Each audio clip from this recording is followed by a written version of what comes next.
السلام علیکم۔ اس کہانی کو آخر تک ضرور سنیے۔ رات 1 بجے کا وقت تھا۔ میں ننگے پاؤں سڑک پر اس طرح دوڑ رہی تھی جیسے مجرم پولیس سے بھاگ کر کسی محفوظ جگہ کی تلاش میں مارا مارا پھر رہا ہو۔ آسمان پر گہرے سیاہ بادل تھے، آندھی اپنے زوروں پر تھی، ہر چیز پر تاریکی چھائی ہوئی تھی۔ سڑک پر آتی جاتی کسی گاڑی کی روشنی ارد گرد دیواروں سے ٹکراتی یا بآسانی بجلی کی کڑک چمک پیدا ہوتی تو میرے دل میں خوف و ہراس کی ایک لہر پھیل جاتی۔ کبھی یوں پاس سے کسی کی آہٹ محسوس ہوتی تو میں ڈری سہمی اپنے قدم روک لیتی۔ میرا ہر قدم بوجھل محسوس ہو رہا تھا۔ تھوڑی دور چل کر مجھے اپنی منزل نزدیک آتی محسوس ہوئی، لیکن میں خوش پھر بھی نہیں تھی۔ لوگ منزل پر پہنچتے ہیں تو سب کچھ پا لیتے ہیں، لیکن میری منزل پر میرا خسارہ تھا، سب کچھ کھو دینا تھا۔ میری جان، میری لگتے جگر، میری اپنی بیٹی جسے میں نے 9 ماہ تک اپنے پیٹ میں پالا تھا، مجھے اپنی منزل پر اسے خود سے جدا کر دینا تھا، اسے ہمیشہ ہمیشہ کے لیے کھو دینا تھا۔ جوں جوں میں آگے بڑھ رہی تھی، میرے دل میں مزید رنج و غم کی کیفیت زور پکڑ رہی تھی۔ اب سامنے ایک کیچڑ کا ڈھیر تھا جہاں ارد گرد بارش کے پانی کی وجہ سے کافی دلدل بنی ہوئی تھی، اور اس سے تھوڑی دور دائیں جانب مسافروں کی آرام گاہ بنی ہوئی تھی جہاں رات کے اس پہر کسی آدم ذات کا نام و نشان تک نہیں تھا۔ میں نے اپنے لختے جگر کو خود سے علیحدہ کیا اور اسے وہاں پڑے ایک بینچ پر لٹا دیا، ایک چھوٹا سا کمبل اس کے جسم کے ارد گرد لپیٹا اور سر پر ایک موٹی اون کی ٹوپی پہنائی۔ اس کی چھوٹی چھوٹی آنکھیں مسلسل مجھے گھورے جا رہی تھی، جیسے کہ اسے پتا ہو کہ اس کے ساتھ کیا ہونے جا رہا ہے، لیکن وہ ننھی اولاد کی نرم و نازک کلی مسکرا رہی تھی اور میری آنکھیں غم کے مارے نم ہو چکی تھی۔ اچانک دور سے آتی گاڑی کی لائٹیں میری آنکھوں میں پڑی، مجھے ایسے لگا جیسے وہ گاڑی میری طرف ہی آ رہی ہے۔ میں نے بچی کو ایک نظر دیکھا اور جلدی سے پاس کھڑے ایک ٹرک کے پیچھے بھاگ گئی اور چھپ کر دیکھنے لگی۔ وہ گاڑی سیدھا اس بینچ کے پاس آ کر رکی جہاں ابھی کچھ دیر پہلے میں اپنی بچی کو رکھ کر آئی تھی۔ بچے کے رونے کی آوازیں مجھے یہاں تک آ رہی تھی۔ اچانک اس گاڑی میں سے ایک آدمی نکلا جس کے ساتھ ایک 20-22 سال کی لڑکی بھی تھی۔ لڑکی نے جلدی سے آگے بڑھ کر روتے ہی بچی کو اٹھا لیا اور اسے اپنے سینے سے لگا لیا جیسے وہ اسے چپ کرانے کی کوشش کر رہی تھی۔ وہ دونوں آپس میں کچھ باتیں کر رہے تھے، دور ہونے کی وجہ سے ان کی باتیں مجھے ٹھیک سے سنائی نہیں دے رہی تھی۔ کافی دیر ادھر دیکھنے کے بعد جب انہیں کوئی نظر نہ آیا تو وہ بچے کو اٹھا کر اپنے ساتھ لے جانے لگے۔ ایک دفعہ تو میں تڑپ اٹھی، دل چاہا کہ بھاگ کر جاؤں اور اپنی بچی کو کھینچ کر اپنے سینے سے لگا لوں۔ آج مجھے ایک سخت دل ماں کا کردار ادا کرنا تھا، کیونکہ مظلوم ہونے کے ساتھ ساتھ عورت کو بے رحم و شفاف لقب بھی دیا جاتا ہے۔ یہ ایسی عورتوں کو کہا جاتا ہے جو اپنی خوشی کے لیے اپنی اولاد کا گلا اپنے ہاتھوں سے ہی گھونٹ دیتی ہیں۔ میں بھی ایک ایسی عورت بننے جا رہی تھی۔ مجھے بے رحم شفاق بنایا گیا تھا۔ اس لمحے خود غرض ہو گئی تھی، لیکن مجھے خود غرضی کس نے سکھائی تھی؟ ہاں، اسی معاشرے نے جہاں کسی بھی عورت کی بے بسی کو مفاد پرستی سے منسوب کیا جاتا ہے۔ یہ سب مجھے اسی معاشرے نے سکھایا تھا جہاں عورت پر ذلت کا کیچڑ اچھالنا بہت آسان ہو جاتا ہے، جہاں عورت کے کسی بھی گناہ کو راز رکھنے کی بجائے سرے عام اچھالا جاتا ہے۔ ایک غلطی جو ایک گناہ مجھ سے بھی ہوا تھا۔ مجھے یاد ہے وہ دن جب میں اپنے کالج سے نکلی تھی اور بس اسٹاپ پر ہماری گاڑی پہلے سے ہی جا چکی تھی۔ بس کے جانے کے بعد پہلی بار مجھے بہت ڈر محسوس ہوا تھا۔ اس وقت میرے ساتھ میری ایک دوست بھی تھی، لیکن اس کے گھر سے کوئی اسے لینے آ گیا تھا اور وہ ان کے ساتھ چلی گئی تھی۔ پھر میں وہاں اکیلی رہ گئی تھی۔ کچھ ہی دیر بعد ایک کار میرے قریب آ کر رکی تھی اور اگلے دروازے سے باہر نکل کر کسی نے مجھے پکارا تھا۔ کہاں جانا ہے آپ نے؟ چلو میں ڈراپ کر دیتا ہوں، یہاں اس ٹائم گاڑی بہت مشکل سے ملتی ہے۔ میں نے کوئی جواب نہ دیا تو تھوڑی دیر بعد پھر اس نے مجھے پکارا تھا، چلو بیٹھ جاؤ ورنہ مجھے دیر ہو رہی ہے، اور پھر اس کے کہنے پر میں چپ چاپ پیچھے والی سیٹ پر بیٹھ گئی تھی۔ وہ گاڑی چلا رہا تھا، لیکن اس کی نظریں مختلف زاویوں سے گھوم کر میرے بدن سے ٹکراتی، جیسے کوئی ڈاکٹر معائنہ کرنے کے دوران مختلف زاویے بدلتا ہے۔ مجھے وحشت سی ہونے لگی تھی، اس لیے میں نے اپنا دوپٹہ گلے سے نکال کر سر پر اوڑھ لیا تھا۔ کیا نام ہے تمہارا؟ اس نے پیچھے نظریں گھما کر پوچھا۔ جی میرا نام بشرا ہے۔ بشرا، اتنا ڈرتے ہوئے کیوں بول رہی ہو؟ کھا نہیں جاؤں گا میں تمہیں، ڈری ہوئی نہیں ہوں میں، بس ذرا جھجک محسوس ہو رہی ہے۔ دراصل میں پہلی بار کسی اجنبی کے ساتھ سفر کر رہی ہوں، اس لیے میں نے وضاحت کی تھی۔ اوکے، تو پھر اس اجنبی کا نام باسط علی ہے اور یہ ناظم آباد میں رہتا ہے، اس نے اپنی گاڑی کا شیشہ ٹھیک کرتے ہوئے بتایا۔ ناظم آباد میں؟ میں بھی تو وہیں رہتی ہوں، پھر کبھی آپ کو دیکھا نہیں؟ تب وہ بے ساختہ ہنس دیا۔ ارے اتنا بڑا ناظم آباد کا ایریا ہے، آپ کیسے دیکھ سکتی تھی؟ ویسے میں تو بس ایک ہفتہ پہلے یہاں آیا ہوں، پاپا کا بزنس تھا تو انہوں نے بلا لیا سنبھالنے کے لیے، وہ شگفتگی سے بول رہا تھا۔ خیر تم بتاؤ کیا پڑھتی ہو؟ اسٹوڈنٹ ہو، مجھے ڈاکٹر بننا ہے۔ وہ گاڑی چلا رہا تھا لیکن اس کا دھیان باتوں میں تھا۔ بس آپ مجھے یہاں اتار دیجیے، میں یہاں سے پیدل چلی جاؤں گی۔ ٹھیک ہے، احتیاط سے جائیے گا، آپ کا بہت شکریہ، آپ نے مشکل وقت میں میری مدد کی۔ میں نے گاڑی سے اترتے ہوئے اس کا شکریہ ادا کیا اور گھر کی طرف چل پڑی۔ آج میں بہت دیر سے گھر پہنچی تھی لیکن مجھے وقت کا احساس ہوا ہی نہ تھا۔ باسط علی مجھے بہت اچھا لگا تھا، اس کے لمبے بال جو سلیقے سے پیچھے کی طرف مڑے ہوئے تھے، درمیانہ قد اور سفید رنگت تھی اس کی۔ دوسرے دن جب میں کالج کے لیے نکلی تھی تو میں باسط کے ساتھ کالج تک گئی تھی، کیونکہ جب میں گھر سے نکلی تو میری ان متلاشی نگاہوں نے اسے ڈھونڈ ہی لیا تھا۔ سڑک کے کنارے وہ اپنی کار سے ٹیک لگائے کھڑا تھا اور دائیں ہاتھ کی انگلی سے گاڑی کی چابی گھما رہا تھا۔ آپ یہاں کیسے آ گئے؟ میں نے حیرت سے پوچھا۔ بس ایسے ہی، ایک کام پڑ گیا تھا، آؤ تمہیں ڈراپ کر دوں۔ میں خوشی سے فرنٹ سیٹ پر بیٹھ گئی تھی۔ آج میں نے اسے اوپر سے نیچے تک غور سے دیکھا تھا۔ آج اس نے پنک رنگ کی شرٹ اور بلو کلر کی پینٹ پہنی ہوئی تھی۔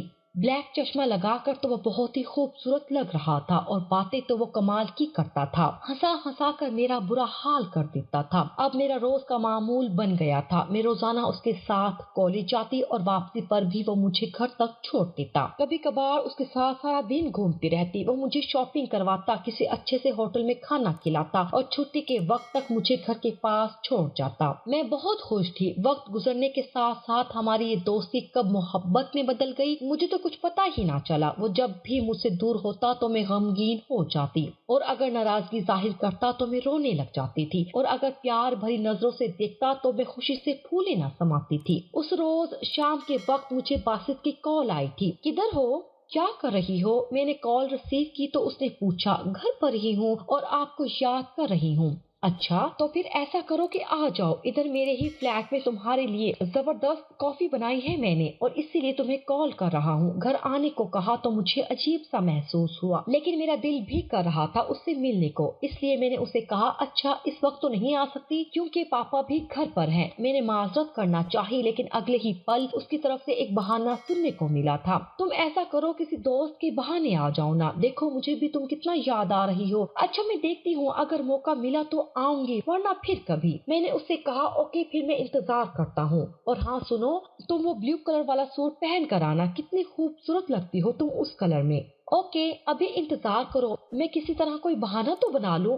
باسط کا فلیٹ ہمارے گھر سے تھوڑی ہی دور تھا، وہ یہاں کام کرنے کے لیے آیا ہوا تھا، اپنے پاپا کا بزنس یہاں رہ کر آسانی سے سنبھال رہا تھا، لیکن کبھی مجھے اس بارے میں اس نے نہیں بتایا تھا کہ اس کے پاپا اور وہ کیا بزنس کرتے ہیں۔ میں نے بہت پوچھا لیکن وہ ہر بار ٹال مٹول کر دیتا۔ آدھے گھنٹے بعد میں اس کے فلیٹ کے سامنے کھڑی تھی۔ میں نے جب دروازے کی گھنٹی بجائی تو اندر سے اس کی آواز آئی تھی، آ جاؤ دروازہ کھلا ہے۔ میں فوراً اندر چلی گئی اور حیرت سے پوچھا تمہیں کس نے بتایا کہ میں ہی ہوں دروازے پر؟ یہاں تمہارے سوا اور کون آ سکتا ہے؟ میرے دل نے بتا دیا تھا کہ تم ہی آئی ہو۔ اچھا بتاؤ کافی پیو گی یا ساتھ کچھ اور بھی ہونا چاہیے؟ اس نے اپنا ہاتھ میرے ہاتھ پر رکھا اور مجھے اپنی طرف کھینچ لیا۔ فی الحال تو میں کچھ نہیں پیوں گی اور تم سے بہت ساری پیار بھری باتیں کروں گی، آؤ پھر یہاں بیٹھو۔ میں اس کے ساتھ ایک صوفے پر بیٹھ گئی۔ بہت خوبصورت لگ رہی ہو آج اس بلیو سوٹ میں۔ اچھا اب ایسی جھوٹی تعریف کرو گے تو میں مغرور ہو جاؤں گی، پھر تم میرے نخرے نہیں اٹھا سکو گے۔ جھوٹی تعریف نہیں کر رہا ہوں، یقین کرو تم بہت پیاری لگ رہی ہو اس وقت، اور دیکھو تو تمہاری آنکھوں میں ڈوب جانے کو جی چاہتا ہے۔ میں تمہارے ان گھنے بالوں میں ایسے چھپ جانا چاہتا ہوں جیسے سیاہ بادل سورج چاند کو چھپا لیتے ہیں اور پھر کوئی انہیں دیکھ نہیں سکتا۔ ایک عجیب سا نشہ طاری تھا مجھ پر جو بے خود کر رہا تھا مجھے۔ کیف و سرور کی مستی میں نے اپنے دونوں بازو کے کندھے تک پھیلا دیے تھے۔ کمرے میں خاموشی تھی، پرسکون ماحول تھا۔ اس نے اپنی باہیں پھیلائی اور میں اس میں سما گئی تھی۔ عجیب لمس تھا اس کے حساس میں، میری سانسیں تیز تیز چلنے لگی تھی، میری آنکھیں نشے سے بند ہو رہی تھی۔ اس وقت پورے ماحول پر سناٹا چھا چکا تھا۔ جب رات کے 10 بج گئے تو اچانک مجھے محسوس ہوا کہ میں کہاں ہوں۔ مجھے اب جانا ہوگا باسط، بہت دیر ہو گئی ہے۔ میں نے اتنا کہا اور واپس پلٹ آئی تھی۔ وہ اب میری سوچوں میں بسنے لگا تھا۔ کہتے ہیں جو سوچ میں ہوتے ہیں وہ انسان اگر حقیقی روپ دھار لیں تو انسان آپے سے باہر ہو جاتا ہے۔ مجھ پر بھی اب اپنے اپنے آپ پر کوئی اختیار نہیں رہا تھا۔ وہ جب بھی اپنی باہیں پھیلاتا تو میں ان میں گم سی جاتی تھی، وہ نظریں ملاتا تو میں ان میں ڈوب جاتی۔ میری ہر سوچ اسی سے شروع ہو کر اسی پر ختم ہونے لگی تھی۔ اب وہی میری کل کائنات تھا۔ وقت کے ساتھ ساتھ محبت کی گرہیں مضبوط ہوتی چلی گئی، دن گزرنے لگے، پھر ہفتے اور اب مہینے گزر رہے تھے۔ پھر ایک دن مجھ پر عجیب انکشاف ہوا تھا۔ شام کا وقت تھا، ایک پارک میں گھوم رہے تھے، اچانک میرا سر چکرا گیا اور میں گر گئی۔ چاروں طرف لوگ چہل قدمی کر رہے تھے۔ کیا ہوا؟ تم ٹھیک تو ہو؟ اس نے مجھے اٹھایا اور پوچھا۔ کچھ نہیں، بس میں ٹھیک ہوں۔ میں نے اپنی سانسیں بحال کرنے کی کوشش کی تھی، لیکن مجھے فوراً ہی کیا ہونے لگی تھی اور میں کچھ ہی دیر میں بے ہوش پڑی تھی۔ جب میری آنکھیں کھلی تو میں بیڈ پر لیٹی تھی اور باسط میرے سرہانے کی طرف بیٹھا میرے بالوں سے کھیل رہا تھا۔ یہ ایک ہسپتال کا کمرہ تھا۔ اب طبیعت کیسی ہے؟ اس نے پوچھا۔ ٹھیک ہوں، بس مجھے کیا ہوا تھا؟ اچانک میں بے ہوش کیسے ہوئی؟ میں نے حیرت سے سوال کیا تھا۔ کچھ نہیں ہوا، بس گر گئی تھی تم۔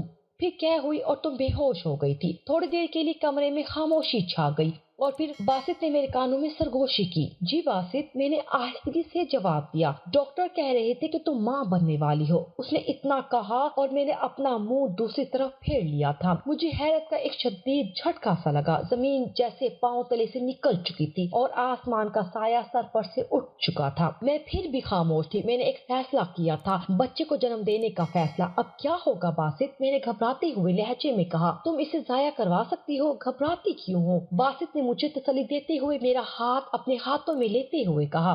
نہیں، یہ ہمارے پیار کی نشانی ہے۔ میں ایسا ہرگز نہیں کروں گی۔ تم بس مجھ سے شادی کر لو۔